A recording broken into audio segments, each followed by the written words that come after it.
So each day, from the moment we wake up, we have choices to make. Some choices are simple, basic, trivial, while others require more thought and consideration. Now, some choices can change the course of your day, while others are nearly meaningless. But as we walk through the next 24 hours, there is one choice we'll make over and over again. Who will we serve? It's a choice of priorities, dedication, faithfulness. It's about choosing to live out the call God has placed on all of our lives, to take each step and live each moment for His glory. Today, there are never-ending opportunities for us to make an eternal difference in the world around us. We simply need to decide to do so. The choice is ours. So I have a real problem with patience, in that I have none. I get frustrated if a website takes more than 5 seconds to load, and so I just refresh it. I get frustrated reheating soup in the microwave, which, by the way, takes no skill or talent or prep or anything else for me because Blair's already made it, and it only takes 90 seconds to heat it up, and yet here I am with nowhere to be at 6:47 on a Tuesday evening, frustrated and impatient about soup. Maybe you can relate. We live in a world that has completely rewired our brains around speed. In Japan, they have a bullet train that travels over 300 miles in just 2 hours. Amazon ships 9 million packages every single day. I can have a new pair of shoes on my front porch tomorrow morning without ever speaking to a human being.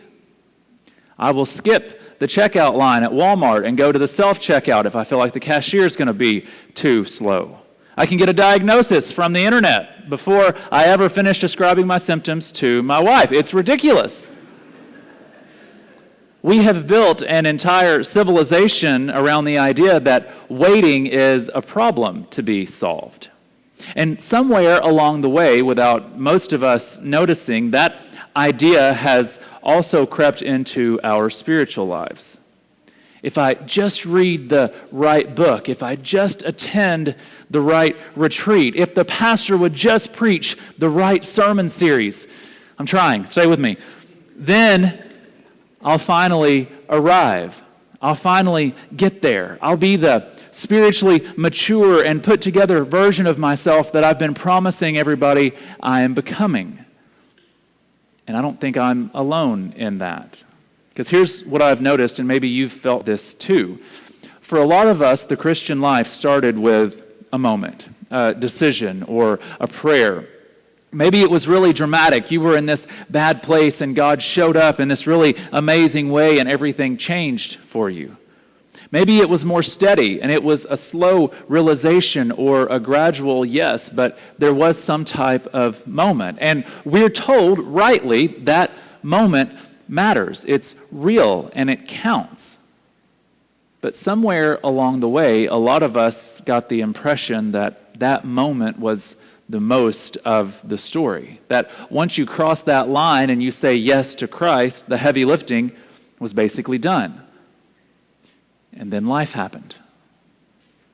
The struggle that you thought would go away didn't. The pattern that you broke in year 1 came back in year 4. The faith that felt electric at the beginning started to feel more like obligation or routine, maybe even just showing up to church on Sunday mornings and going through the motions while your brain is already focused on lunch. It is 10:24 a.m. Don't think about lunch yet. We'll get there, all right? But through that comes a thought that a lot of Christians carry, but very few of us actually say out loud. The question is this: shouldn't I be further along by now? Well, the good news today is that if that's you, you're not alone. And we're going to meet a group of people thousands of years ago who can relate to that feeling probably a lot better than you think. And what they discovered is that faith isn't found in a moment, it's built in the daily. So a man named Eugene Peterson, he was a pastor and a theologian, and he spent his life thinking about what it actually looks like to follow Jesus over the long haul. And he borrowed a phrase from an old philosopher that described life as a long obedience in the same direction.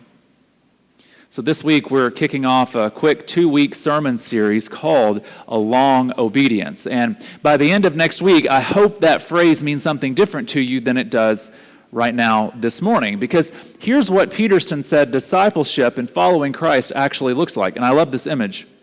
He said, a disciple of Jesus isn't like a student sitting in a classroom, taking notes and passing tests. He said, a disciple is more like an apprentice at a workbench. You learn by showing up. You grow by doing the work, and you become something slowly over time through repetition and practice and even the occasional spectacular mess up. The Christian life is not a sprint and it's not a quick download, but it is a craft. And to show us what that looks like, God gave us a story. And it begins in Egypt. So, to give you some context, where we're going to catch up with the Israelites, for 400 years, the people of Israel have been slaves. And I'm not just talking about generations of people here, I'm talking about centuries. This is all they've ever known. Hard labor, brick and mortar, the crack of an overseer's whip. Their identity has been shaped entirely by captivity. And then God shows up. If you're familiar with the story in Exodus, you'll know that God sends plagues and locusts, and the Nile River runs red. And then eventually, after Moses goes to the king, who was called Pharaoh, multiple times Pharaoh finally lets them go. But then he changes his mind, and he decides he wants them back. And so then he goes after them again. And then God buries all the Egyptians in the Red Sea after the Israelites cross the parted waters. It's amazing. It's miraculous. And then, just 6 weeks later, we catch up with the Israelites, and they're complaining about food. So this morning, we're in Exodus chapter 16, starting in verses 2 and 3. The Word of God says, the entire Israelite community grumbled against Moses and Aaron in the wilderness. The Israelites said to them, if only we had died by the Lord's hand in the land of Egypt, when we sat by pots of meat and ate all the bread we wanted. Instead, you brought us into this wilderness to make this whole assembly die of hunger. Did you catch what they just said there? They're not just complaining about being hungry, which fair, honestly, but they are nostalgic for slavery. At least we had meat, they said. At least we had bread. These people are romanticizing the chains because at least the food was good. But before we too harshly judge these people, we've got to feel the weight of what's happening here, all right? These people have just witnessed the most spectacular series of miracles in all of human history. They have walked through a parted sea on dry ground. They have seen God show up in ways that seem to defy every law of nature. They have seen all of these things, and now 6 weeks later, when their stomachs start to growl, they forget all about it. But friends, that's not stupidity. That's just humanity. That's you and me on our worst days. So focused on what we don't have right in front of us right now that we can't see what God has already done. But look how God responds in verse 4. Then the Lord said to Moses, I'm going to rain bread from heaven for you. The people are to go out each day and gather enough for that day. This way I will test them to see whether or not they will follow my instructions. Every morning, God says, bread is going to fall from heaven. Every day, exactly what they need for the day. And they don't even have to go to Costco, praise the Lord, which is on the east side, and for some reason you people treat like it's North Korea. That doesn't make sense as somebody who's not from Evansville, but that's a different conversation for a different time. But notice God's command here. They are told to just get what they need for the day. Not a week's supply, not a month's worth stored in a warehouse somewhere, just enough just for today. Now, if you've ever kept a garden or worked a farm or just stocked up when you go to the grocery store, you know that storing extra food is smart, right? Every farming culture in history has understood that we store up in the good times and we draw down in the lean times. But God says, not here. Not with this. You gather just what you need for today, and then tomorrow morning it'll be there again. But why?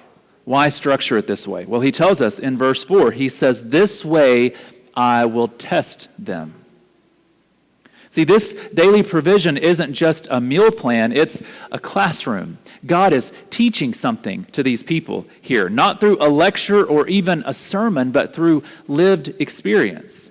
Through day after day, waking up and going outside and finding that God kept his word again. He's building in them something that couldn't just be downloaded in a few minutes. It's trust. And not trust as just an idea, but trust as muscle memory. The kind of trust that holds when the sea is in front of you and the army's behind you, but you've already seen the manna from God 1,000 mornings in a row.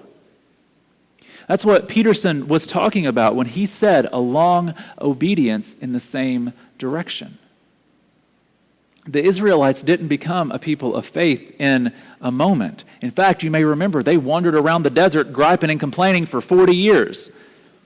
They became a people of faith in the daily, morning by morning, and provision by provision, one small act of obedience at a time. And here's where this gets deeply personal for us on this side of the cross. Paul writes in Romans 5, verses 3 and 4, he says, we boast in our afflictions because we know that affliction produces endurance. Endurance produces proven character, and proven character produces hope. Notice that sequence there from Paul. Affliction, and then endurance, and then character, and then hope. It doesn't skip steps. It doesn't jump from affliction to hope. It goes through. And the endurance, the character, that takes time. It takes repetition.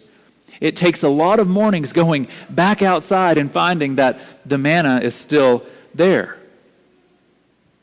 Friends, this is sanctification, the lifelong, ongoing, and sometimes painfully slow process of becoming who God has already declared you to be. And it's important to realize this distinction too. Justification, being made right with God, that happens in a moment by grace through faith. It happens the moment you accept Christ's invitation into relationship with Him. You are declared righteous before God. But sanctification, that takes a lifetime. That's the craft, the long obedience. Faith isn't found in a moment. It's built in the daily. But God isn't done yet. Look at verse 5 of our passage. On the 6th day, when they prepare what they bring in, it will be twice as much as they gather on other days. One exception to the daily rule. You gather double on the 6th day, because the 7th day is the Sabbath. No manna will fall, no work is to be done. You just rest. And that's hard, right? For them and for us. We live in this culture that tells you to keep going and keep grinding and keep pushing and keep chasing. And for these Israelite people, this is hard too. After years of slavery and uncertainty, it's all the Israelite people know. They hear the word rest and they probably don't even know what it means. And yet, God still says, take this time and rest. Verses 6 through 8. So Moses and Aaron said to all the Israelites, this evening you will know that it was the Lord who brought you out of the land of Egypt. And in the morning you will see the Lord's glory, because He has heard your complaints about Him. For who are we that you complain about us? Moses continued, the Lord will give you meat to eat this evening, and all the bread you want in the morning, for He has heard the complaints that you are raising against Him. Who are we? Your complaints are not against us, but against the Lord." That is a remarkable thing for a leader to say. Moses essentially steps out of the way and is like, "All right, y'all, check this out. You can complain all you want to, but this isn't on me, this is on him. Take it up with him. I'm going to start taking this approach. If you're ever mad at me about anything, I'm going to be like, talk to God. I don't know what to tell you. Good luck." And yet, God hears this complaint. And yet, he still provides. Don't miss this. The people are complaining at God, saying, "You have brought us out here to starve." And God's response isn't judgment. It's not a lecture. It's dinner. And that tells us something about who God is. He is not fragile. He's not offended. He is present with people who are still learning that he can be trusted, and he proves it not with words, but with provision. Look at verses 9 and 10 with me. Then Moses told Aaron, "Say to the entire Israelite community, 'Come before the Lord, for he has heard your complaints.'" As Aaron was speaking to the entire Israelite community, they turned toward the wilderness, and there in a cloud the Lord's glory appeared. The presence of God appearing in a cloud over the desert, right there in response to a food complaint. That is the mercy of God on full display. These people grumble and God shows up in glory, not to scold them, but to appear, to be seen, and to remind them in saying, "Hey, I'm here. I've always been here. I was here when you were in shackles and chains in Egypt, and I'm not going anywhere." That is the God we follow. Verses 11 and 12. The Lord spoke to Moses, "I have heard the complaints of the Israelites. Tell them, at twilight you will eat meat, and in the morning you will eat bread until you are full. Then you will know that I am the Lord your God." There it is. Right in the middle of the provision, we see the purpose. He says, "Then you will know that I am the Lord your God." See, this whole thing was never just about food or keeping these people alive in the desert. Every piece of manna that fell, every quail that landed in camp, it was a lesson, a repeated and patient and daily lesson. He says, "I am God, I can be trusted, and I will show up again tomorrow." And he does that with us too. And look at what happens next. The beginning of verse 13. "So at evening, quail came and covered the camp." Just like that, the camp is covered in quail. That doesn't sound like much to us, but to them it's like a Texas Roadhouse steak, all right? Dinner is served, but God continues. "In the morning, there was a layer of dew all around the camp. When the layer of dew evaporated, there were fine flakes on the desert surface, as fine as frost on the ground." I love this image. The dew lifts, and then underneath it, we see something delicate, like it required all night to prepare it. And it was there waiting for them before any of them woke up. God was working while these people slept. And then, verse 15, my favorite moment in the whole passage. "When the Israelites saw it, they asked one another, 'What is it?' Because they didn't know what it was. Moses told them, 'It is the bread the Lord has given you to eat.'" This is actually where the word manna comes from. In the Hebrew, the phrase was manhu. It's literally translated to manna. These guys named it after their own confusion, which is pretty on brand for the Israelites. These people wake up and they walk outside, and there it is. Something they've never seen before, something they couldn't have predicted or produced on their own, just sitting on the ground waiting for them. God has shown up again, just like he always does. And here's where this lands for us, because what God was doing for Israel in the wilderness, in the desert, he is doing through us right now with the Holy Spirit. These deserts in our lives, they aren't the detour, they're the destination. So here's the question that actually matters this morning. When is the last time that you walked outside expecting manna? In other words, when is the last time you started your day with God with the genuine expectation that God was going to show up in it? Not because you earned it, not because you had a really good quiet time, not because you said some kind of prayer that was super impressive to him, but just because that is who he is and it's what he does.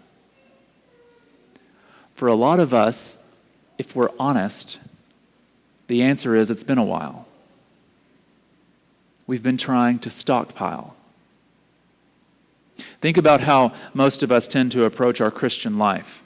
We have an experience, maybe a sermon at church or a breakthrough in prayer, or we just read this really amazing book that just totally breaks us and wrecks us in the best possible way, and then we think, okay, I need to make this last. And there's nothing wrong with those experiences. All I'm saying is the manna doesn't keep. The provision that God designs us for, this daily dependence, it was never meant to be stored. It was meant to be returned to every single morning. Faith isn't found in a moment. It's built in the daily. So here's what this looks like when we walk out of here today.